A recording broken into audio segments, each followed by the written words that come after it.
Welcome to the Caregiver Relief Podcast. I'm Diane Carbo, RN. Across the country, families are noticing something troubling. Hospital stays are shorter, therapy is reduced, skilled care ends abruptly, and Medicare denials seem to be happening more often. And I'll tell you from a personal experience, from my personal perspective, that I am seeing more unsafe discharges to home than ever before. So today we're going to talk about why. Joining me is Dr. Jill Burke, Senior Transition Specialist, Aging in Place Expert, and Healthcare Executive, who will walk us through what has changed inside the Medicare system and how those changes are dramatically increasing denials and early discharge decisions. We'll break down the financial and structural shifts driving shorter stays, how documentation and review systems are impacting approvals, why more families are being told not medically necessary, and what an expedited Medicare Discharge Appeal, also known as a QIO Appeal, really is, and how caregivers can protect their loved ones when discharge feels unsafe. So if you've experienced this or worry you might, stay with us. Understanding the system is the first step to protecting your family. This episode is sponsored by myvitalvault.net, your all-in-one life organizer for aging adults and caregivers. It's designed to help you securely store your essential legal, medical, and emergency information in one easy-to-access place. Because when a crisis hits, being prepared can make all the difference. Join our Caregiver Relief community, a warm, welcoming space where you can connect with other caregivers, ask questions, share stories, and find support from people who truly understand. Visit community.caregiverrelief.com to join now, because caregiving is one of the hardest and most meaningful things you'll ever do, and no one should have to do it alone. And if this episode speaks to you, please take a moment to like, share, or comment. Every click helps us reach more caregivers who need encouragement, resources, and hope. Dr. Jill, thank you so much for joining us today. This is a really difficult topic, and I'm glad you were willing to discuss it with me today. Thank you, Diane. And I have to agree with you. You couldn't have picked no more complex topic other than death. And that's why it frustrates people so much, because unless you're willing to really go down a road and figure out what the heck is wrong, it's hard. So thank you for having me. I'm thrilled with this topic, and I hope we'll have follow-up podcasts on this topic as well. Dr. Jill, you've worked in senior transitions for over 20 years. What are you seeing now that feels different from 5 or 10 years ago? When I started my company, silverspaces.com, as a downsizing, clutter elimination, and guide for aging in place decisions, none of those words or concepts were mainstream then. Yeah. Now, they are incredibly important topics, not concepts.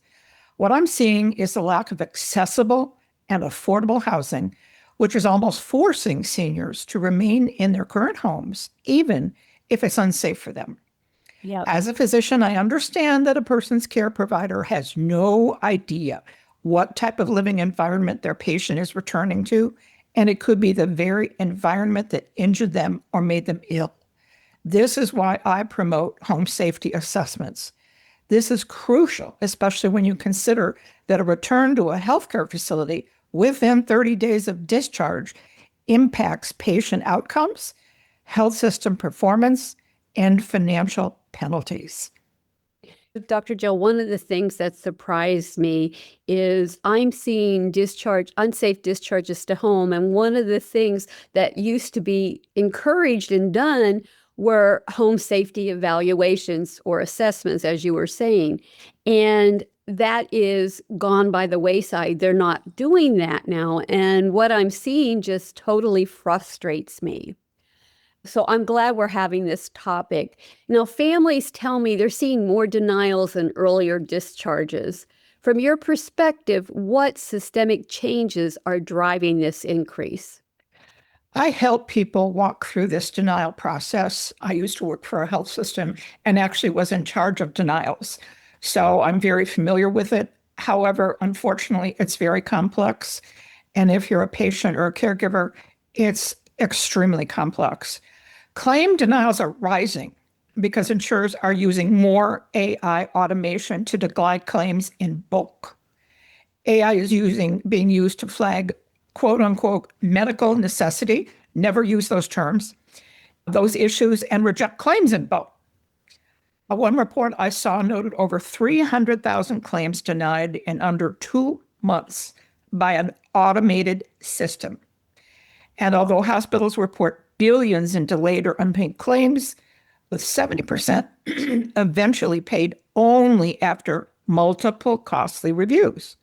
The single biggest systematic drivers are prior authorization rules are tightening, administrative errors are increasing, medical necessity criteria are being applied more aggressively, and out-of-network rules are stricter. Earlier discharges are rising because insurers challenge inpatient days and push for shorter stays. Hospitals face staffing and financial strain, and that observation status is overused, which means they keep you in a certain period of time before they will either admit you or discharge you, and you're just in flux. And automated utilization reviews accelerate discharge pressures. Dr. Jill, I worked for one of the first private review organizations in the country, and that was 50 years ago, or almost maybe 47 years ago. And what I found as a young woman was the abuse of the hospital system with overutilization of benefits. But now we've taken it to the total extreme, and I can tell you right now, our government-run healthcare has destroyed our healthcare and of the single payer system, and we are in big trouble. So I'm glad we're having this topic discussing this. So how have Medicare reimbursement adjustments affected hospitals, skilled nursing facilities, and therapy services? From a hospital's point of view, their operating and income and expenses pressure them to shorten the length of stay and create more aggressive internal utilization efficiencies.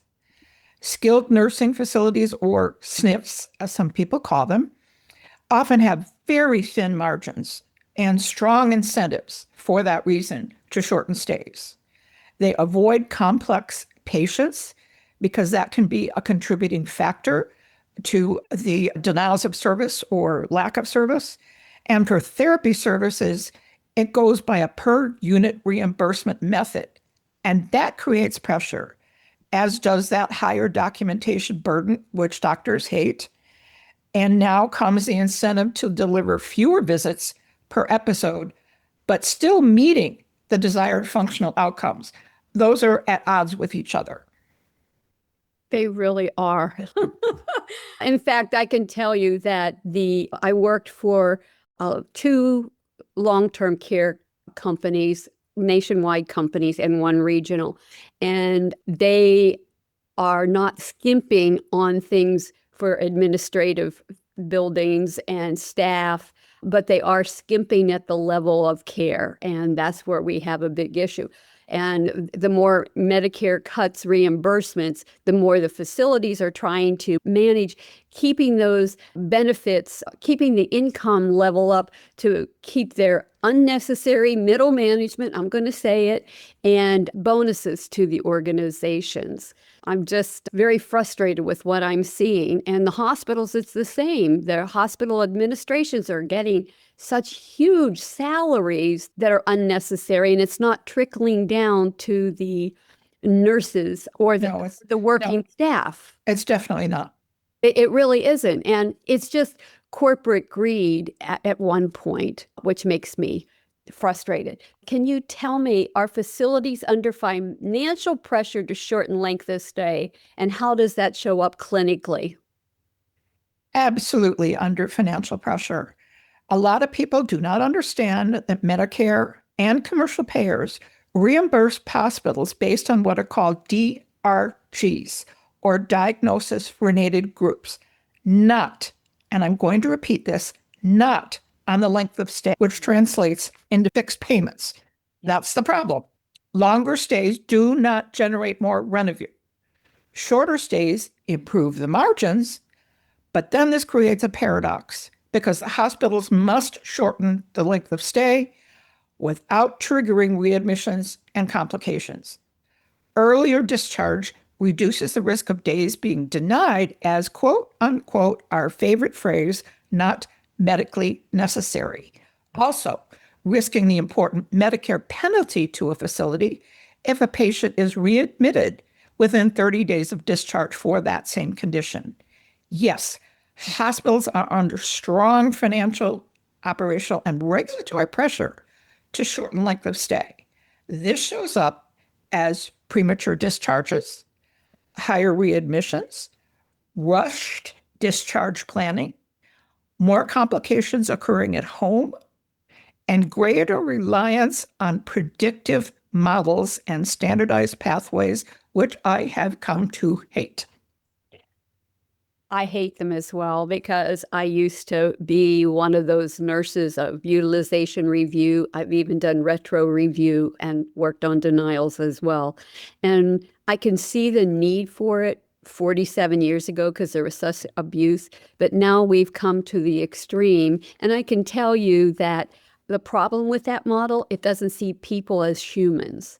It is, in fact, I can tell you right now, there's a managed care company in Virginia. I had a home care company I interviewed, and they were actually calling their clients, the seniors, and doing these interviews with the seniors to ask how long it takes to shower, how long it takes for them to make a meal, how long they do things. They're literally bean counters trying to acquire information so that they can cut home care benefits even more. And that's where AI, unfortunately, is not doing healthcare a service. Yes, I agree. But before AI, the DRGs did nothing to support seniors as well because the early discharges often resulted in return to the hospital within 30 days. And hospitals changed their way of functioning.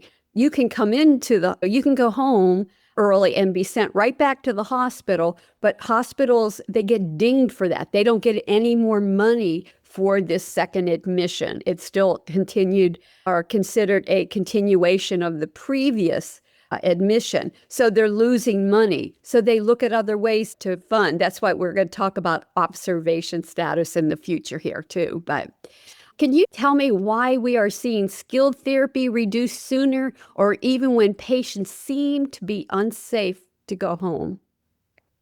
Medicare pays for skilled nursing through what they call patient-driven payment model. Another favorite government acronym, PDPM. And again, so few people know about this. I think sometimes they do this on purpose to confuse people. But this shifts payment from the number of therapy minutes to patient-specific care needs that focus on the diagnosis rather than the therapy itself. And I can't tell you as a doctor that is so wrong. So skilled therapy is being reduced sooner, even when patients are clearly unsafe to go home, because there's a perfect storm of the insurer's use of prior authorization limits, medical necessity denials, lower costs of services if available, and back to financial pressure. None of this is about patient readiness. It is about economics wrapped around the patient. This particular payment system pays the same regardless of the therapy intensity, and that is wrong.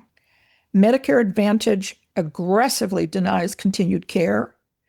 Hospitals discharge earlier, shifting risks then to the skilled nursing facility. Then the skilled nursing facility faces staffing shortages, and razor-thin margins. Value-based metrics reward shorter stays, not safer ones. So clinically, this results in unsafe discharges, inadequate therapy, and higher downstream risk. It just doesn't get any better. It just keeps getting worse. I have a personal experience with this. One of my neighbors has a history of a heart attack, and she had not enough oxygen to her brain for a few minutes. So she's lost her short-term memory. And she was an attorney at one time. So now she has very little short-term memory. She doesn't remember things well. This 15 years post-op from her episode with her stroke, her heart attack, when she starts having seizures. Now, I believe she was probably having seizures the whole 15 years, but they were not being picked up by the family. And now that they're getting huge, it became a big problem. So she goes into the hospital. She has a urinary tract infection and new seizures. And it was they had a really hard time managing her. They sent her home. Within 7 days, she went to acute care, and then she went to rehab. Now, I'm an old rehab nurse, and I know what you look for when you send a patient home. She came home. They didn't do a home evaluation. And here's the disturbing thing. They didn't include the husband in the discharge planning. Now, here's Oh, no. Oh, this is even more frightening. And I'm a fierce advocate. She came home. She wasn't in, and they sent her home with a wheelchair. That's it, a wheelchair. And they said she was independent, but they ordered physical therapy for her at home. None of that made sense to me. She's not home less than an hour. She's home less than an hour, and she falls. I knew you were going to say that. I know. So I wasn't home, and I didn't know this, but this is what we had to do. I went the next day to see her. The irony is here, my roommate's daughter is a student nurse, and she went over to help because the husband was just frantic. He didn't know what to do. And here's the student nurse. She says, "Where's the potty chair?" A student nurse. Oh my gosh. Where's the potty chair? And they didn't order her one. Now, there are 17 carpeted steps up to her bedroom. There is way. It gets worse. There's no bedroom on the first floor. They had these chairs that look like a kidney bean out of bamboo. And that's what they sat in when they were watching TV. There was no accessible bathroom downstairs at all. I wanted to send her back right away, but the husband said, no, we can't do that. She was adamant. And I said, well, this is the wrong thing. But what I did, I will tell you right now, what I did was I called the facility. First of all, I started with the therapist and said, I'm concerned. How could she be independent and you didn't do this and you didn't do that? And they said she was independent. Then I called the head nurse of the unit she was on. I called the physiatrist, the rehab doctor. I called them all. I went all the way up to the CEO and admonished them for this unsafe discharge to home. What was even more frightening is they doubled down that she was safe and she was well. And here's the thing, she was sent home with a urinary tract infection, and they ordered no nursing for her to open the case. It was a physical therapist. And I was just sick to my stomach because I learned that the home care reimbursement for nurses is not covered like it used to be. They're not covered. So what we have is a woman here and a family in need of education and follow-up and monitoring on her new seizure meds, her urinary tract infections, and as a fall risk. They wouldn't even order a bed to be delivered to the home that we could put in the living room. at the time. They denied that she was not independent. And I was really upset. The physical therapist came, and because I raised pure hell, forgive me, I did get a nurse to come in. Whoopie-doo. She did nothing. And they go in, they get out, and there was no patient education. There was no monitoring of the urinary tract infection. There was no discussion on the complications you could have from seizure medications, nothing. And it took them, the husband had to go out, literally he bought a big lazy boy chair that could go down into a flat bed for her to stay downstairs. Wow. And that is just one of several stories I could share with you on unsafe discharges to home. And the facilities are ignoring it to unbelievable levels. One of the reasons that I created silverspaces.com, which is a home safety assessment, is for this very reason. The home should have had a safety assessment before the patient even went home, and even older adults should have home safety assessments. It identifies where those risks are and tells them how to mitigate them. And I'm not talking about thousands and thousands of dollars. I'm talking about taping down area rugs and, simple things. And grab bars. What you're talking about needs to be completely documented, and someone needs to go back and say, look, there's no way she was independent. Show me what she did to prove her independence. Because they have to be able to walk a number of steps. They have to be able to stand for a certain amount of time. They have to be able to bend over, all kinds of things. And that can be documented. I will tell you that when the physical therapist got to the home that day to open up the case, I said to him, because she was known to them, they had seen her before, I said to him, and he said to me, I can't answer any of your questions because the facility called me to warn me about you. Oh my God. Yes. That's terrible. Yes. Yes. So he avoided me. All I said to him then is, all right, here's what I want to know. Is she independent? And he said no. But that was all he would say. And this is what's really going on in our healthcare.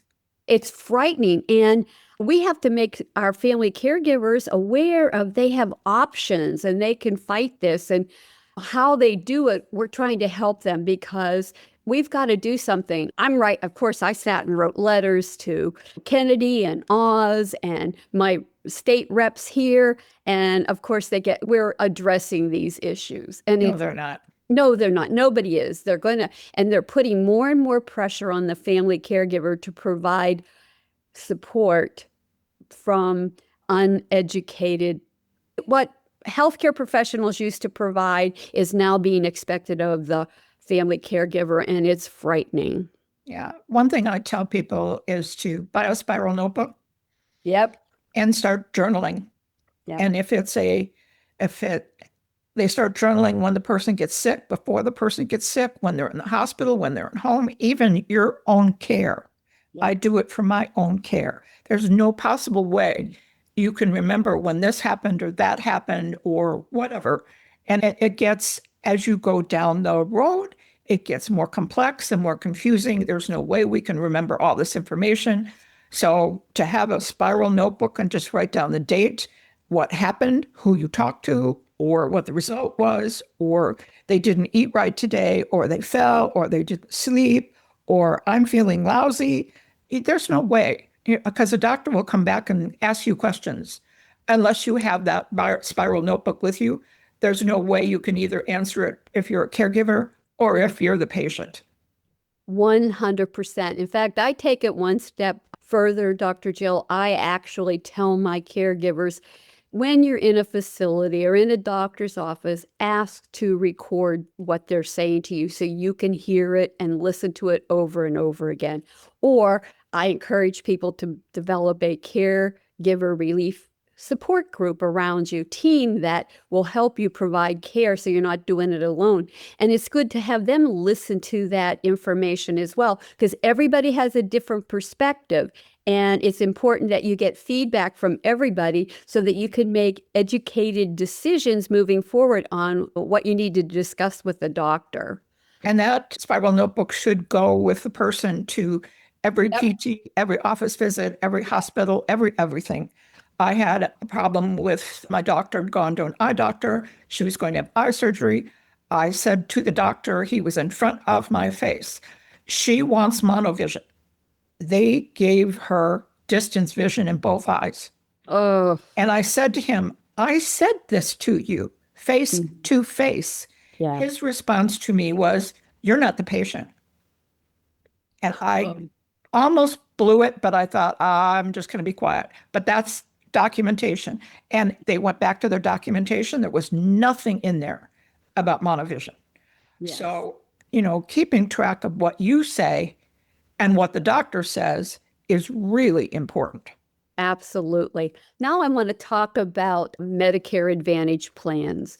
And we are seeing changes in what's happening in Medicare Advantage. But I want to warn people, our government policymakers have deemed that not only are we moving to a cost sharing plan, but those of us that are on traditional Medicare with supplements are going to be subjected to more aggressive costs, and we're going to be cost sharing for across the board, which is making it really hard for people to receive the recommended treatments, services, or therapies because you're going to be more responsible for privately paying for them.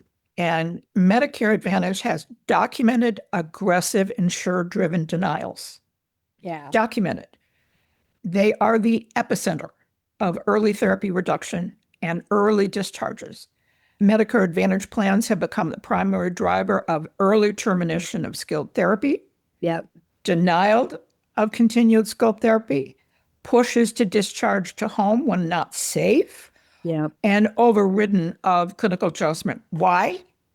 Because Advantage plans control how care is utilized directly.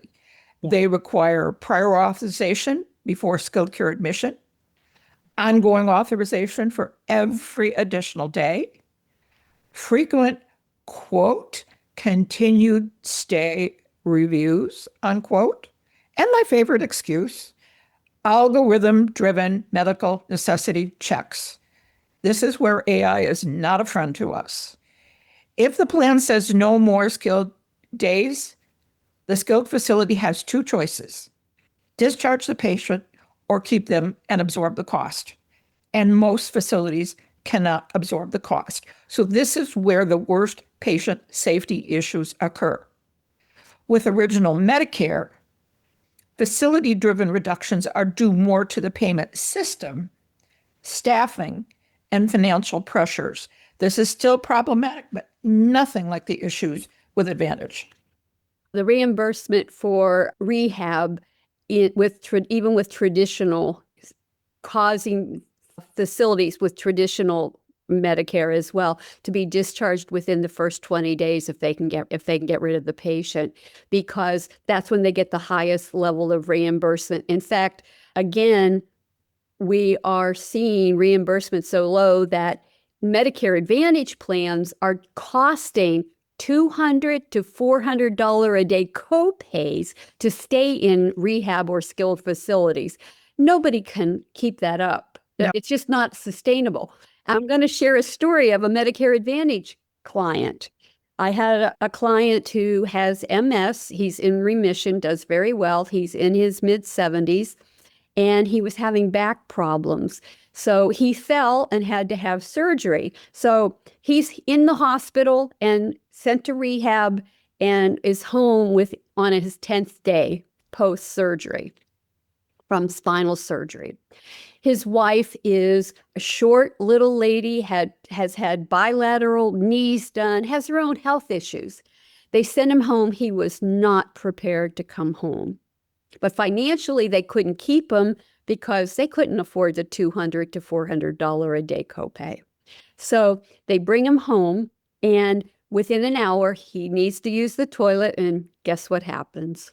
Oh. He fell. Not only did he fall, he re-injured his back. He had to have emergency back surgery. Oh my gosh. And his wife injured himself. But it only gets worse. They're So they were going to discharge him. And this is where I went through craziness. The facilities will tell the family, we're discharging you the next few days. And the family's calling me and saying, Diane, what do we do? He's not ready. So I tell them about the appeals process, and we're going to talk about that in a few minutes. So I walk them through the appeals process. They do what they're supposed to do, and the facility gets a call from the appeals people. And the facility, this made me so angry. They said, oh, we haven't written the order yet, so he's not going home. Oh my gosh. So and of course, the appeal process, there's nothing to appeal. No. And they did that 3 days in a row. Wow. And this is going on where facilities are playing this game. Anyway, he did come home, and here, wait for it. When he came home, he had pressure sores on his buttocks and his feet. Here is a man who's a severe diabetic. And while he was in the hospital, he refused to be turned. Oh, no. Oh, yeah. And guess what? Now we have patient rights. And I can't believe any nurse on this earth will allow this to occur. But it's even worse. As a rehab nurse, you just explain to them, look, you don't know what can happen, the complications of immobility. We need to get you off your butt. We need to get you off check your feet. That he was literally discharged with no home care, and he had the cubes on his feet, on his heels, and his buttocks, and no orders for care. Get this. The facility, the skilled rehab facility he was in, never did skin checks. They didn't even have documentation Holy cow. of his sores. I thought, Those sores can develop sepsis and you can die from that. yes, and because he's diabetic, he could lose a foot. There's so much. And then I'm ashamed of my profession. The nurses, what are the nurses doing? Not to do a skin check, I was shocked. But states now, the government policymakers are also now interfering with now they talk about patients' rights. So the patients' rights, they have the right to fall. They have a right to injure themselves. They have a right to develop the cubes. They have a right to develop pneumonia and sepsis and all those things. And I don't understand that. I don't understand. Yes, patients have rights, but when do their rights or the harm that they're going to cause themselves override their rights? In defense of skilled nursing facilities, I don't think there's ever been another place where staffing shortages have impacted patient care more. So in defense of them, not that this was right, but I just know that they don't have time to do all the things they need to do. And it's unfortunate, and the patients pay the price for it. But recruiting for skilled nursing is difficult at best. Yeah. This was not in skilled rehab. I'm sorry, I misspoke. It was actually acute rehab, which okay. me. That's different. Oh, absolutely. But it's getting the same results. Yeah. I worked at Sister Kenny Institute in Minneapolis. I know good rehab. I learned good rehab there. And it doesn't exist anymore because it all comes down to the almighty dollar, and it overlooks the human condition. And it makes me frustrated. But yeah. Now, let's talk. I want you to walk through the medical appeals process at a high level. What should families understand when they first receive a denial? And they will receive denials. Yeah. If the patient does not agree and wants to deny a claim, I myself have gone through this. I help people through this. It is a process.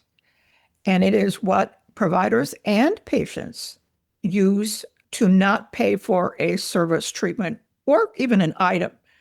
When a claim is denied, you can ask Medicare to review the decision, submit medical records, and move through the 5 levels of review. Oh my God. So the 5 levels of review are: first, very obvious. Ask Medicare to look at the claim again. Now, you have to understand almost every single one of these requires either a form or a letter. And that's why I go back to that spiral notebook. Yeah. Document what you're doing, when you did it, and how you did it.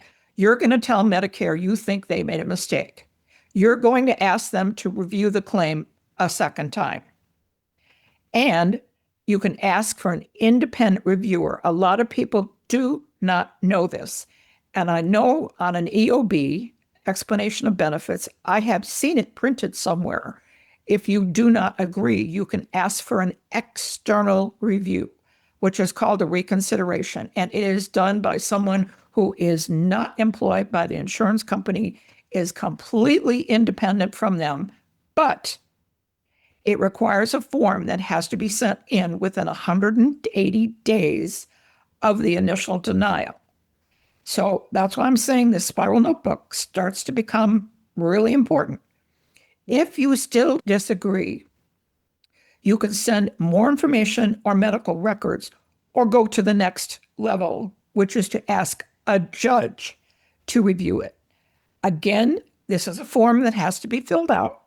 Again, it is time dependent, as this written request must be filed within 60 days of response from the independent company.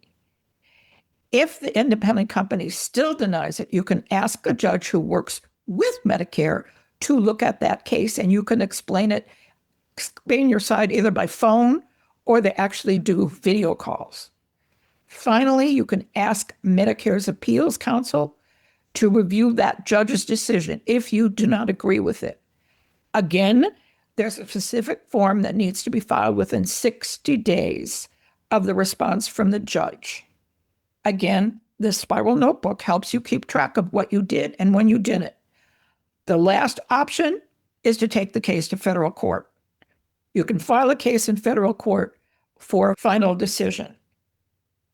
What I will call the not medically necessary language is vague, misleading, oversimplifies complex medical decisions, and is really often a harmful phrase that does not explain who is deciding the necessary, what criteria are being used for this decision. And this phrase is overused by insurance companies. It should be avoided at all costs. Don't ever use it if you are appealing. Never use the medically necessary. Go back to the medical and use them as the source of why you are appealing the denial. So there are 5 steps. You can Google them in order to understand which forms go when and what the process is. It's a very easy way to get that information. The problem is not very many people know you can do this. One of the questions I'm going to ask you is, I looked at electronic records and nurses are not recording. Nothing's being documented like it used to be. It's just a checklist did. And I've learned over the decades, and this is going to be terrible to hear, but as long as you have your initials in a box, that's all they care about. They don't care if it was done, just that you've documented it was done. And I see that all the time. And it really frightens me because the lack of documentation is frightening me when look at a patient is discharged from skilled care and they didn't even know he had wounds on his heels and his butt. Are you kidding me? This is what frightens me, is the documentation isn't there, and it's really sad. So I didn't know the 5 steps. I've gone to 1 or 2, but I didn't know about the judge on forward. So I love hearing this now, because I will recommend that people contact you in the future to help them out. What really upset me more than anything, I think it was either a 60 Minutes piece or a Sunday morning piece, but they literally interviewed a doctor who had written this procedure that was denied by Medicare. And he wrote letters to Medicare saying, I created this procedure. How can you deny this? And this went on and on. And there was another case where the doctor himself was sick. He's a doctor. He knows all the language. And he appealed and appealed and appealed and appealed and died. Uh, And well, that's just, he has more medical knowledge. And sometimes I have found if you call in and talk to someone about a denial, first thing you should ask them is, can you tell me what your profession is? Because sometimes you get a dentist.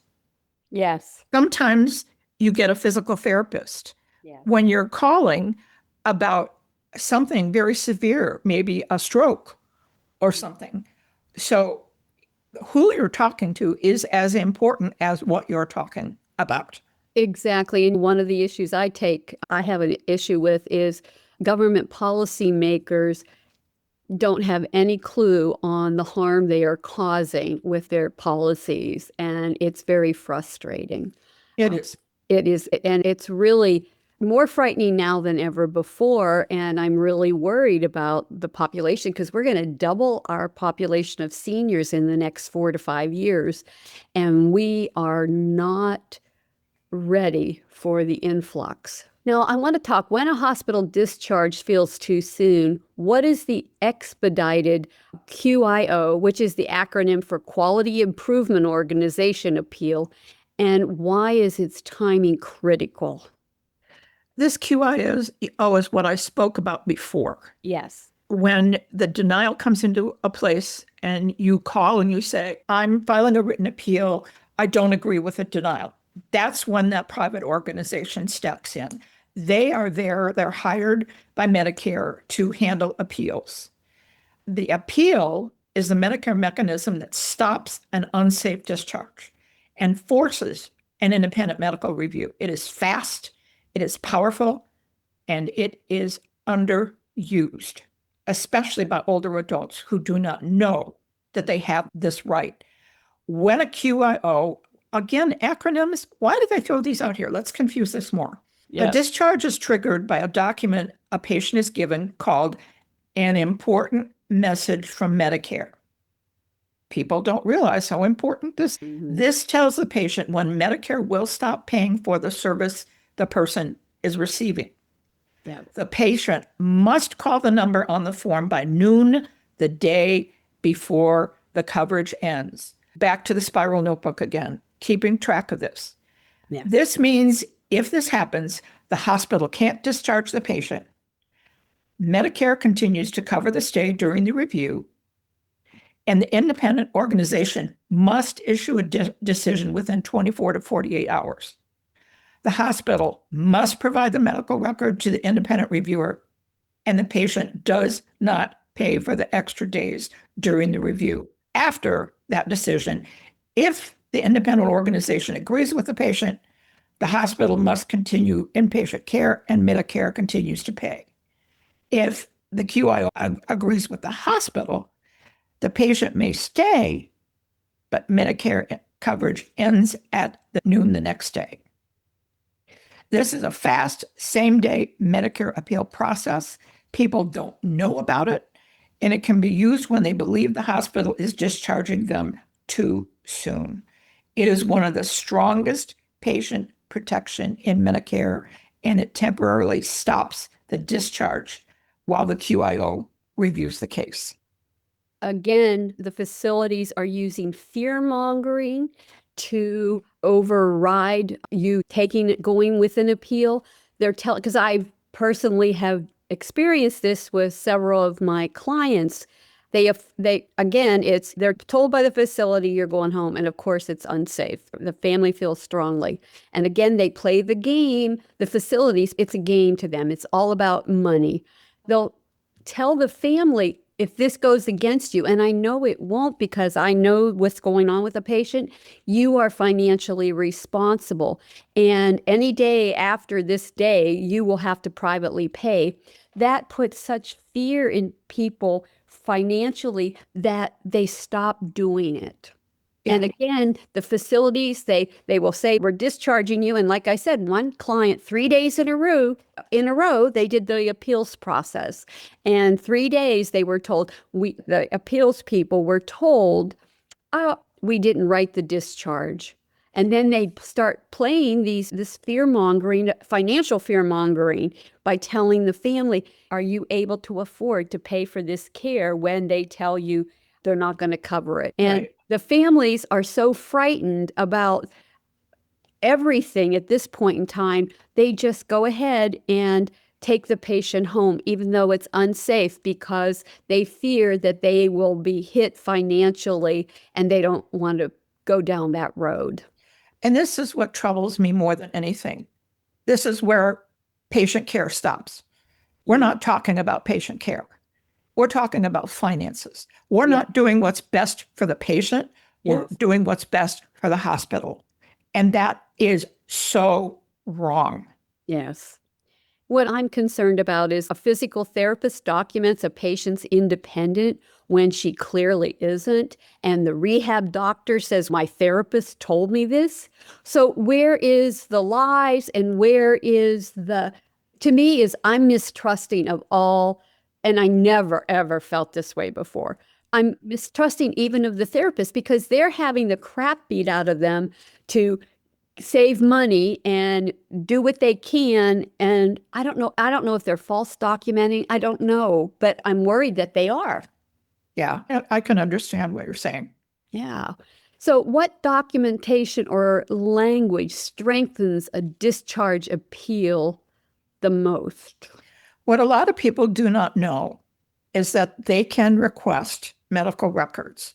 They can request it for the entire time they've been in a hospital for I don't know how many years, or for an event. But most of the time, they want that request in writing. If you're lucky enough, like I am, the hospital systems where I am participate in the online called My Chart, where you can log in, you can make appointments, you can see your visits, you can get your medical records, you can say to your radiology and lab results. Not everybody's that fortunate. So a lot of times, if you have email, they can email you that form, which you can sign and send back, and they will send you those records. Or you will have to present yourself at the doctor's office or hospital and sign the form saying, I give you permission to release the records to me. And sometimes say, you need your wife's. You have to have your wife say, yes, it's okay for you to release these records to my husband. That anybody can do this. People just aren't aware of it because not everybody wants their medical records. But when it comes to discharges and decisions, it can be crucial. The single strongest document is a therapy or nursing note that states the patient is unsafe to discharge. And this can be requested by the patient, and it comes from the medical records department. Wonder if that's really going to be documented. Yeah. Examples of powerful language in the chart that you should be looking for if you get those medical records. A, patient is unsafe to discharge home due to impaired ability. That's what you were talking about. Yeah. B, patient requires two-person assist for transfer. C, patient is not safe on stairs, and the home has 12 steps. The next one, unable to toilet independently.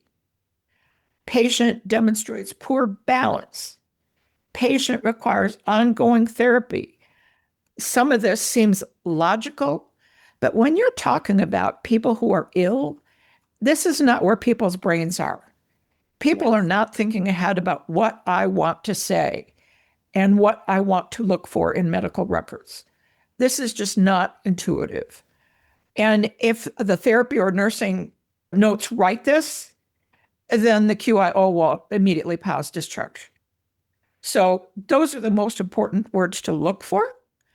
Unfortunately, too many people just are not aware of this. This is such a complex system. And it just, every year it gets worse and worse. You know what? I can tell you right now that this lady that was sent home was definitely unsafe. She was not independent, yet everything documented said she was. Now that scares the hell out of me. I'm sorry. I'm like, what is happening here? I don't understand. And nurses not doing skincare checks in acute rehab. Oh my Lord. I don't understand. Everything's upside down. And the sad part is, Dr. Jill, our system is such right now that the family caregiver is expected to provide care once expected from healthcare professionals, and they're totally unprepared for what they are having to deal with. Agree. And that's awful. So if you could give caregivers one immediate action step when they hear the words planned discharge, what would it be? The one thing that I've found across the board is if people say, I want to speak with a discharge planner or the case manager right now, that freezes the process long enough to understand what's happening. So that freezes discharge right then and there. Hospitals cannot push a discharge forward while the patient is actively questioning the plan with the discharge team. Now, this should, quote unquote, should trigger the staff who actually control the discharge. Nurses don't. Doctors rarely handle the details. They'll come in, they'll look at you, they'll say, yeah, they can do it, but they don't go further than that. Case managers do.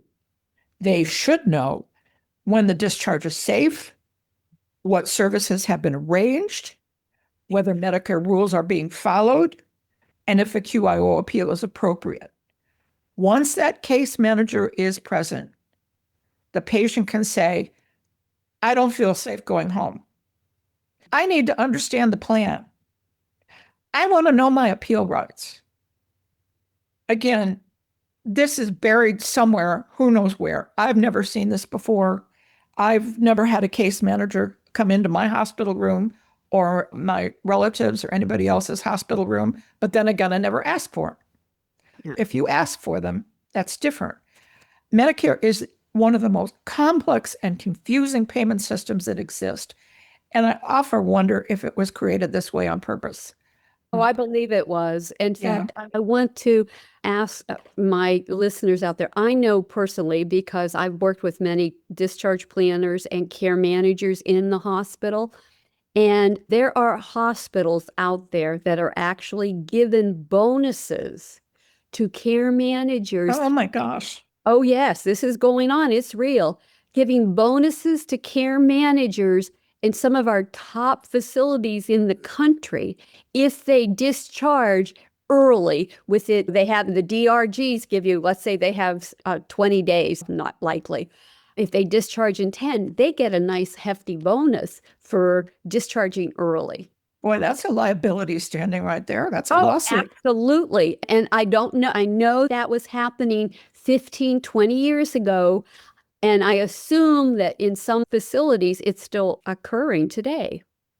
One thing I tell absolutely everyone is that seniors need to have an advocate, a partner, or an other adult who can help guide them through this maze, whether it is a relative or someone like you, someone like me, someone who understands the process. These people are ill. The last thing they want to do is asking for an independent review and picking up and asking for a care manager. And that's why the spiral notebook comes in handy so many times. Some of these issues can go on for months and even years. And never give up. Keep following which review process is next. Reach out to an advocate if you need to. They're all over the United States. And make sure you don't go to a hospital or doctor's visit by yourself. Because you will not be hearing what that person is saying. You'll be thinking about the next question. Not the answer the doctor is giving. But if you have someone with you, they're writing down what the doctor said. So it's really valuable to have someone go with you, whether it's a therapy visit, a hospital visit, a doctor visit, ultrasound, x-ray, doesn't matter. You should have someone with you because you just will not hear everything that's said. Exactly. Dr. Jill, my son was in the Army and he was injured, and I dealt with the military medical delivery system. Oh, dear.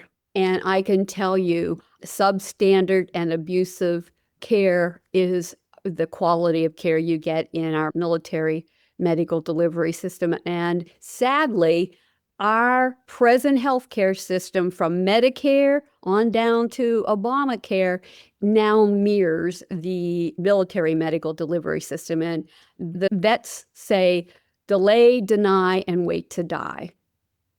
Oh my goodness, that's so sad. But It is, unfortunately, I think you're right, because I've heard the Yeah. same thing about military care. Yes, yes, yes. So, Dr. Jill, thank you so much for sharing such valuable information today.